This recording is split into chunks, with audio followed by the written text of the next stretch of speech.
दोस्तों आपने WinPE images के बारे में तो सुना ही होगा। अरे वही इमेजेस जिससे अगर आपकी कभी विंडोज करप्ट हो जाए तो डेटा का बैकअप लिया जा सकता है, इमरजेंसी के अंदर नेट कनेक्ट करके अपना काम निकाला जा सकता है, या फिर कभी विंडोज का पासवर्ड अगर आप भूल गए तो उसे रीसेट किया जा सकता है। और ऐसी बहुत सारी अनेक खूबियां होती है एक WinPE इमेजेस के अंदर, लाइक रेनबो CD। काम में तो ली ही होगी आपने। तो आपने कभी सोचा है कि आखिरकार इन्हें बनाया कैसे जाता है? मैंने बनाई है टेक्नोबाजी बूट CD, जिसके अंदर वो सारी खूबियां हैं जो कि किसी भी WinPE इमेजेस के अंदर होनी चाहिए।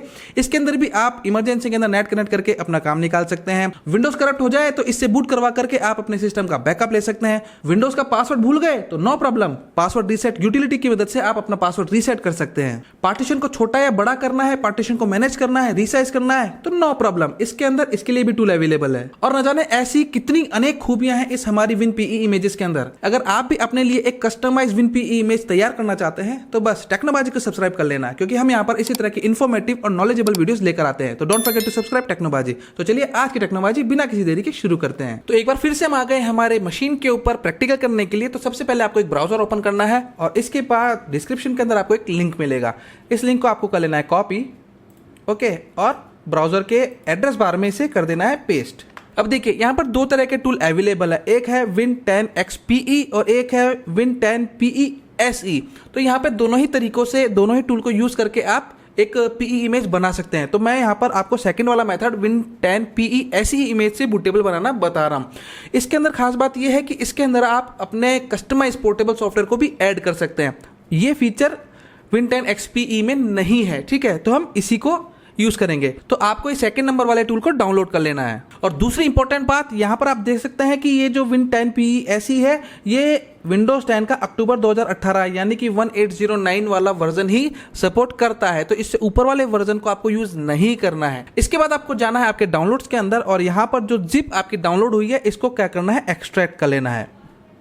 एक्सट्रैक्ट करने के बाद ये जो फोल्डर है दोस्तों इसको आपको करना है कॉपी, और कॉपी करने के बाद आप अपने C ड्राइव के अंदर जाइए और यहाँ पर रूट पर ही इसे पेस्ट कर दीजिए। इसके बाद डबल क्लिक करके हम इसे ओपन करते हैं और यहाँ पर आपको मिलता है एक exe फाइल बिल्डर SE। इसके ऊपर राइट क्लिक करना है, रन एज एडमिनिस्ट्रेटर करके इसे ओपन करना है। USC कंट्रोल अगर अपेयर होता है तो यस कर दीजिए। तो कुछ इस तरह का सिनेरियो हमारे सामने आ जाता है, ठीक है। तो फिलहाल मैं बाकी के डायलॉग बॉक्स को कर देता हूँ बंद और इसको कर देता हूँ फुल स्क्रीन। अब देखिए यहाँ पर कुछ जरूरी इंफॉर्मेशन शो हो रही है, ठीक है। तो आपको क्या करना है, सबसे पहली बात तो ये कि आपको विंडोज 10 की 1809 वाली ISO इमेज को डाउनलोड करना होगा। तो अब माइक्रोसॉफ्ट के ऑफिशियल साइट पे तो मिलेगी नहीं, तो यहाँ पर आपको एक टूल मिलता है Microsoft Windows and office ISO download tool. इस पर आपको क्लिक करना है, ठीक है। और इसके बाद यहां पर आपको नीचे की तरफ मिलता है विंडोज ISO download.exe। यहां से आपको इसको क्लिक करके डाउनलोड कर लेना है। फिर आपको जाना है आपके डाउनलोड्स के अंदर और जो टूल आपका डाउनलोड हुआ है ISO डाउनलोडर उसके ऊपर राइट क्लिक करना है, रन एज एडमिनिस्ट्रेटर करके आपको इसे ओपन करना है। इसके बाद राइट हैंड साइड पर आपको विंडोज 10 वाले रेडियो बटन पे क्लिक करना है। तो ड्रॉप डाउन लिस्ट पे हम क्लिक करेंगे और यहाँ पर हमें एडिशन सेलेक्ट करना है 1809। अब देखिए यहाँ पर 1809 के 3 एडिशन दिए हुए हैं, 1809 अक्टूबर 2018, अक्टूबर 2018 और अक्टूबर 2018, लेकिन ये अलग अलग टाइम पर रिलीज हुए हैं। एक अक्टूबर 2018 में हुआ, एक नवंबर में, एक मार्च में। तो हमें अक्टूबर 2018 वाला ही एडिशन सेलेक्ट करना है और इसके अंदर हम क्या करेंगे, होम एंड प्रो वाले एडिशन को सिलेक्ट कर लेते हैं। कन्फर्म पे क्लिक करते हैं। इसके बाद हमें प्रोडक्ट की लैंग्वेज सेलेक्ट करनी है, तो हम यहाँ पर इंग्लिश US सेलेक्ट कर लेते हैं। कंफर्म पे क्लिक करते हैं और इसके बाद आपको दो ऑप्शन मिलते हैं 32 बिट और 64 बिट। तो हम यहाँ पर 64 बिट का जो ISO इमेज है इस पर क्लिक करेंगे और इस ISO इमेज को हम डाउनलोड कर लेंगे। अब जो डाउनलोड हुई है हमारी ISO इमेज, इसको आपको क्या करना है, कॉपी करना है। और कॉपी करने के बाद हम वापस से C ड्राइव के अंदर जाएंगे हमारे, और यहाँ पर एक नया फोल्डर हम बना देते हैं जिसका नाम हम दे देते हैं विंडोज 10, ओके। और इसके अंदर इस ISO इमेज को हम पेस्ट कर देते हैं। अब इस ISO इमेज को हम यहाँ पर राइट क्लिक करके इसे हम एक्सट्रैक्ट कर लेते हैं, ओके। तो ये हमारी प्रिपरेशन अब कंप्लीट हो गई है। तो हम क्या करते हैं, सभी को बंद कर देते हैं और इसके बाद हमारा Win10PE SE हम ओपन करते हैं, ठीक है। अब देखिए, अब ये पहली बार देखने में बहुत ही ज़्यादा कॉम्प्लिकेटेड लगता है, लेकिन एक बार अगर आपको ये समझ में आ गया ना तो ये बहुत ही मज़ेदार टूल है, ठीक है। अब इसके लेफ्ट हैंड साइड पैनल के ऊपर यहाँ पर आपको कुछ चेकबॉक्स नजर आते हैं, ठीक है। यही वो चीज़ें हैं जिनकी वजह से हमारा पूरा ये टूल तैयार होगा।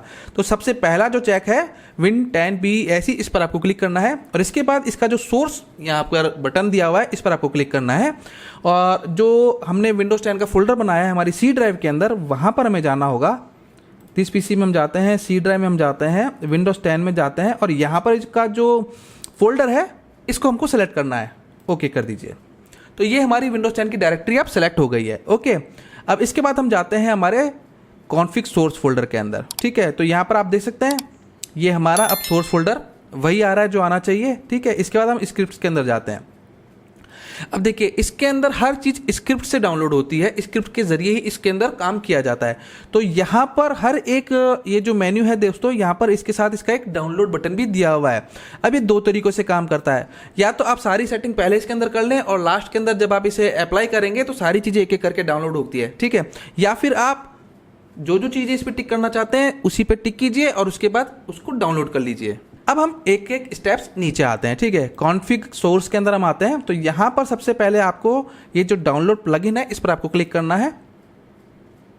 हाँ, इस समय इंटरनेट कनेक्टिविटी ज़रूरी है क्योंकि सारा जो इसके अंदर मटेरियल है वो इंटरनेट से डाउनलोड होता है। इसके बाद हम आते हैं हमारे मेन कॉन्फ़िगरेशन के अंदर। इस प्लगइन को भी हम यहाँ से डाउनलोड कर लेते हैं। प्लगइन डाउनलोड हो जाने के बाद ये जो GFX बूट है दोस्तों, इस पर आपको क्लिक करना है। अगर आप अपना एक कस्टम लोगो इसके अंदर देना चाहते हैं या फिर कस्टम वॉलपेपर इसके अंदर देना चाहते हैं तो ये सेटिंग यहीं से आपको इंप्लीमेंट करनी पड़ेगी। ठीक है, तो यहाँ पर जो वॉलपेपर है, अगर आप विंडोज़ 11 वाला यूज़ करना चाहते हैं तो यहाँ पर यूज़ वॉलपेपर पर क्लिक कर सकते हैं, और अगर आप अपना कोई कस्टम वॉलपेपर देना चाहते हैं तो ओपन कस्टम इमेज पर आपको क्लिक करना है और जो भी इमेज आप यहाँ पर सिलेक्ट करेंगे वो इमेज आपकी यहाँ पर वॉलपेपर के तौर पर सेलेक्ट हो जाएगी। ओके, इसके बाद यहाँ पर आप अपना लोगो भी दे सकते हैं। फिलहाल मैंने एक लोगो बनाया हुआ है तो मैं यहाँ पर ये टेक्नोबाजी वाला लोगो इसे दे देता हूँ। ओके, इसके बाद नीचे अप्लाई सेटिंग पर आपको क्लिक कर देना है। ठीक है, इसके बाद इसे हम कर देते हैं क्लोज। इसके बाद थर्ड ऑप्शन के अंदर आते हैं इमेज कॉन्फ़िगरेशन के अंदर। यहाँ पर हमको कोई भी चीज़ को नहीं छेड़ना है, बस इसका जो प्लगइन है इसको डाउनलोड कर लेना है। इसके बाद हम अगले पड़ाव की तरफ चलते हैं। यहाँ पर आता है रिट्राइव टूल्स। इसके अंदर यहाँ पर सिंपल है, आपको इस पर क्लिक करना है और सबसे पहले इसका प्लगइन डाउनलोड कर लेना है। प्लगइन डाउनलोड करने के बाद यहाँ पर आपको डाउनलोड टूल्स का ऑप्शन मिलता है, इसे भी आपको डाउनलोड कर लेना है। ये वाला ऑप्शन यहाँ पर हम अनचेक रहने देते हैं इसको। इसके बाद प्री कॉन्फ़िगरेशन वाला आता है, इसके अंदर भी हम कोई भी चेंजेस नहीं करेंगे, ये भी हम रहने देते हैं। कॉपी फाइल्स वाला ऑप्शन भी हम रहने देते हैं, इसमें भी हमें को कोई मॉडिफिकेशन नहीं करना है। शेल कॉन्फ़िगरेशन के अंदर भी हमको कोई मॉडिफिकेशन नहीं करना है। वो कॉमन फाइल्स भी रहने देते हैं, ऑडियो, ये सारी चीज़ें हम यहाँ पर रहने देते हैं। इसके अंदर हम कोई भी चेंजेस नहीं करते हैं। ठीक है, इसके बाद हम आते हैं शेल के अंदर, तो हम इसको एक्सपेंड कर देते हैं। इसके बाद हम यहाँ पर स्टार्ट 10 पर आते हैं। ठीक है, अब यहाँ पर आपको मिलता है स्टार्ट मेन्यू के अलग अलग ऑप्शंस। तो यहाँ पर आप ये देख सकते हैं डिफ़ॉल्ट के अंदर आपको ये वाला मिलेगा आइकन, स्टार्ट 1 में ये वाला मिलेगा। ठीक है, तो ये जो स्टार्ट बटन है यहाँ से आप सेट कर सकते हैं। ठीक है, तो फिलहाल विंडोज़ 10 का ही मैं इसे रहने देता हूँ, यही अच्छा लगता है मुझे। और इसके बाद हम आते हैं एक्सपेंड करते हैं कंपोनेंट्स को। ठीक है, अब यहाँ पर आता है वॉलपेपर। वॉलपेपर के अंदर हम यहाँ पर कस्टम वॉलपेपर देना चाहते हैं। सिंपल सी बात है, तो सबसे पहले हम इसका प्लगइन डाउनलोड करेंगे। प्लगइन डाउनलोड करने के बाद यहाँ पर हम यूज़ करेंगे यूज़ कस्टम वॉलपेपर। ब्राउज में जाएंगे और जहाँ पर आपका वॉलपेपर है वो जो आपको सेलेक्ट करना है सेलेक्ट कर लीजिए। ठीक है, इसके बाद पिक्चर पोजीशन हम यहाँ पर इसको कर देते हैं सेंटर के अंदर, एक्चुअली में फिट कर देते हैं इसे। ठीक है, फिट सही रहता है। और कन्वर्ट टू बी मैप, ये हमारा यहाँ पर ठीक है। इसके बाद एडिशनल फाइल्स के अंदर हम यहाँ पर इसको कुछ भी नहीं छेड़ेंगे। एडिशनल फॉन्ट्स के अंदर हम कुछ भी छेड़छाड़ नहीं करेंगे। बिटलॉकर, कैलकुलेटर, अच्छा कैलकुलेटर अगर आप इसके अंदर चाहते हैं तो सिंपल इस पर चेक कर दीजिए और चेक करने के बाद इसकी स्क्रिप्ट को डाउनलोड कर लीजिए। इसको हम थोड़ा सा एक्सपेंड कर देते हैं। अब देखिए यहाँ पर अगर आप .NET चाहते हैं इसके अंदर कि आपकी पिन पी इमेज के अंदर .NET भी इंक्लूड हो जाए तो सिंपल है, आपको .NET पे चेक करना है और उसके बाद इसकी स्क्रिप्ट को डाउनलोड कर लेना है। तो .NET वाला भी हो गया है। इसके बाद इंटरनेट एक्सप्लोरर भी हमको चाहिए, तो यहाँ से आप ये चेक कर सकते हैं कि कौन कौन से फीचर्स आपको इसके अंदर रखने हैं, तो उसके हिसाब से यहाँ पर आप चेक या अनचेक कर सकते हैं। ठीक है, और इसके बाद हम सीधा आ जाते हैं हमारे ये स्नैपिंग टूल भी मुझे चाहिए, तो मैं यहाँ पर क्लिक कर देता हूँ और इसके बाद इसका प्लगइन डाउनलोड कर लेते हैं हम। इसके बाद ऑप्शन आता है कोर का। कोर के अंदर भी हम कोई भी चेंजेस नहीं करते हैं, इसे हम एज इट इज रहने देते हैं। ट्वीट्स के अंदर हम आते हैं, ट्वीट्स के अंदर भी हमें कोई चेंजेस नहीं करने हैं। इसके बाद आता है ट्विक CMD, इसके अंदर भी हमको कोई चेंजेस नहीं करने हैं। और इसके बाद सीधे हम आ जाते हैं ऐप्स के ऊपर। ठीक है, तो यहाँ पर हम आते हैं इसका फाइल टास्क के अंदर। फाइल टास्क के अंदर 2 पे चेक है, कोई दिक्कत नहीं, हम इसे रहने देते हैं। HD टास्क के अंदर जाते हैं तो यहाँ पर आपको मिलता है एक्रोनिक्स डिस्क डायरेक्टर। अब देखिए ये अगर आप चेक करते हैं ना दोस्तों, तो इसके लिए ज़रूरी है कि पहले आपके सिस्टम के अंदर ये इसका लाइसेंस होना कंपलसरी है। तो ये इसकी जो लाइसेंस की है दोस्तों, ये आपके सिस्टम से ही उठाएगा। अगर ये आपके पास नहीं है लाइसेंस तो इसको चेक करने के बाद भी ये आपका WinPE इमेजेस के अंदर वर्क नहीं करेगा। ठीक है, तो मेरे पास इसका लाइसेंस नहीं है तो फिलहाल मैं इसे हटा देता हूँ। इसके बाद हम आते हैं इमेजेस के अंदर, और इमेजेस के अंदर यहाँ पे काफ़ी सारे टूल अवेलेबल है, लेकिन दोस्तों इनके लिए मोस्टली के लिए आपको लाइसेंस की ज़रूरत पड़ेगी। आपके सिस्टम के अंदर आपकी जो होस्ट मशीन है इसके अंदर इसका लाइसेंस होना ज़रूरी है। तो यहाँ पर ये जो OEM है इसके लिए आपको लाइसेंस की ज़रूरत नहीं है, तो इसको मैं चेक कर देता हूँ और इसकी स्क्रिप्ट को हम डाउनलोड कर लेते हैं। और इसके बाद HD क्लोन को भी हम चेक कर देते हैं और इसकी स्क्रिप्ट को भी हम डाउनलोड कर लेते हैं। इसके बाद MBR वाला फोल्डर है, इसको हम नहीं छेड़ेंगे। इसके बाद हम आते हैं नेटवर्क के अंदर। नेटवर्क के अंदर यहाँ पर आपको मिलता है डाउनलोड मैनेजर, फिलहाल 3 पे चेक है तो इसको तो मैं अनचेक कर देता हूँ और 5 वाले पे चेक कर देते हैं। और इसके बाद हम यहाँ पर इसका 64 बिट वाला एडिशन डाउनलोड कर लेते हैं। दोस्तों अभी तक तो हमने सिर्फ उन्हीं सॉफ्टवेयर को इसके अंदर इंक्लूड किया है जिसकी स्क्रिप्ट इसके अंदर मौजूद है, लेकिन इसके अलावा अगर हम कोई इसके अंदर सॉफ्टवेयर इंक्लूड करना चाहते हैं तो इसका पोर्टेबल वर्जन आपको डाउनलोड करके रखना होगा। मैंने ऑलरेडी कई सारे पोर्टेबल वर्जन डाउनलोड कर रखे हैं, और पोर्टेबल वर्जन के सॉफ्टवेयर को इसमें इंक्लूड करने के लिए यहाँ पर एक ऑप्शन मिलता है आपको पोर्टेबल, इस पर आपको एक्सपेंड करना है और यहां पर जो P स्टार्ट एंड पैप्स है इस पर आपको चेक करना है। चेक करने के साथ इसकी जो स्क्रिप्ट है सबसे पहले आपको इसे डाउनलोड कर लेना होगा। अब डाउनलोड करने के बाद यहां पर आपको ऑप्शन मिलता है ओपन सोर्स फोल्डर का, इस पर आपको क्लिक करना है। तो जितने भी पोर्टेबल सॉफ्टवेयर आपको इसके अंदर इंक्लूड करने हैं आपको क्या करना है, सिंपल उनके फोल्डर्स को करना है कॉपी। तो मैं यहां पर 2 कॉपी कर लेता हूं और इसके बाद ओपन सोर्स फोल्डर पे क्लिक करेंगे हम और यहां पर इसे कर देते हैं हम पेस्ट। ओके, तो आपको इसी स्टेज के ऊपर ये जो P स्टार्ट वाला बटन है दोस्तों, इस पर आपको डबल क्लिक करना है। इससे आपका P स्टार्ट रन हो जाएगा और उसके बाद एक बार फिर से आपको इसको डबल क्लिक करके ओपन कर लेना है। तो कुछ इस तरह का डायलॉग बॉक्स आपके सामने आ जाएगा। अब आपको इसके जो खाली जगह है इसके ऊपर राइट क्लिक करना है और यहाँ पर आपको करना है ऐड फोल्डर, क्लिक कीजिए। और देखिए यहाँ पर इसका जो पाथ है दोस्तों, ये पाथ हमारा आ रहा है C ड्राइव के अंदर Windows 10 PE SE फोल्डर, इसके बाद वर्क ब्रांच फोल्डर और इसके बाद कॉमन और इसके बाद P स्टार्ट। ठीक है, तो हमें क्या करना होगा, इसी लोकेशन के ऊपर आना होगा। तो हम यहाँ पर आते हैं हमारे C ड्राइव के अंदर, दिस PC C ड्राइव, इसके बाद Windows 10 PE SE work bench और इसके बाद P स्टार्ट। ठीक है, तो ये है हमारा पहला सॉफ्टवेयर, इसको हम क्लिक करेंगे और ओके पे क्लिक करेंगे। इसके बाद यहाँ पर जो एप्लीकेशन पाथ है दोस्तों, यहाँ पर वापस से हमें ब्राउज में जाना होगा और उसी लोकेशन पर हमको जाना है। हमने अभी एनीबर्न प्रो सेलेक्ट किया है तो एनीबर्न प्रो को हम ओपन करेंगे और यहाँ पर जो इसकी EXE फाइल है इसको हम यहाँ पर सेलेक्ट करेंगे और okay.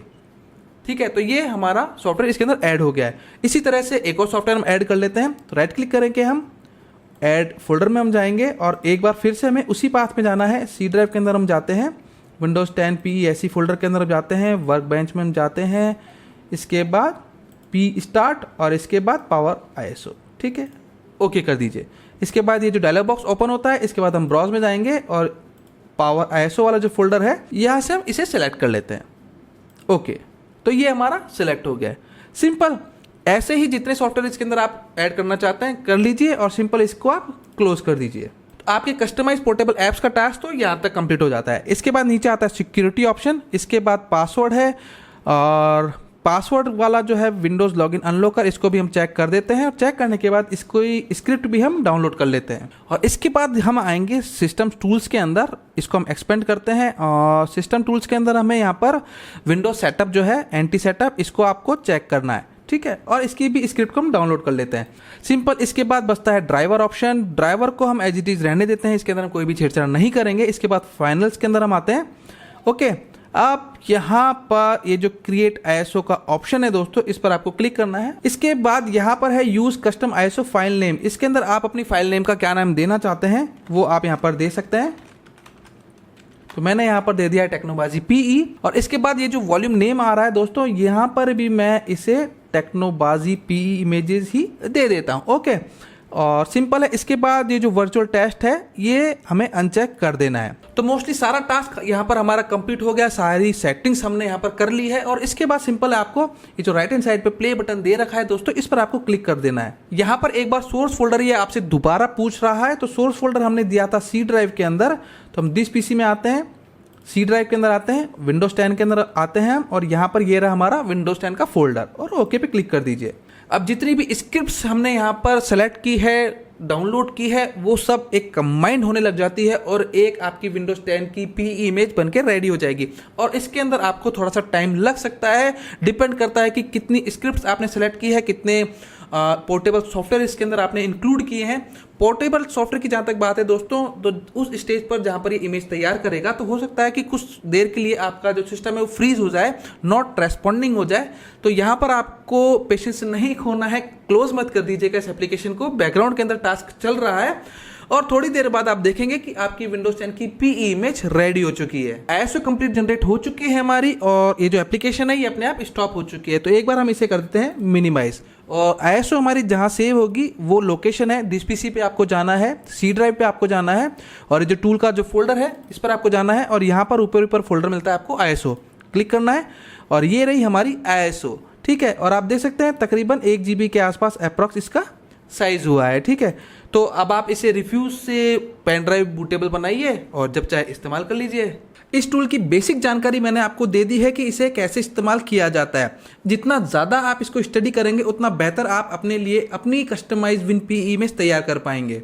And one more thing, एक बार ISO जनरेट करने के बाद अगर आप भविष्य के अंदर इसके अंदर आप कोई मॉडिफिकेशन करना चाहते हैं, कोई नया सॉफ्टवेयर ऐड करना चाहते हैं या कुछ अल्ट्रेशन करना चाहते हैं, तो ये जो WinPE का फोल्डर है दोस्तों, इसको आपको डिलीट नहीं करना है। जो काम आपने अभी तक किया है इसके अंदर वो इसी के अंदर सेव है और जब भी आप इसके अंदर कुछ भी अल्ट्रेशन करना चाहते हैं तो डायरेक्ट WinPE सेटअप को दोबारा से स्टार्ट कीजिए। पास्ट में जो भी आपने इसके अंदर मॉडिफिकेशन किया है वो इसके अंदर सेव है। इसके बाद जो भी आप इसके अंदर अल्ट्रेशन करना चाहते हैं, नया सॉफ्टवेयर ऐड करना चाहते हैं तो आप ऐड कर सकते हैं और उसके बाद नई एक वापस ISO जनरेट कर सकते हैं। दोस्तों ऐसी इंटरेस्टिंग और इन्फॉर्मेटिव वीडियोस देखते रहने के लिए don't forget to subscribe Technobaji. फिर मुलाकात होगी अगली वीडियो में। गुड बाय, जय हिंद।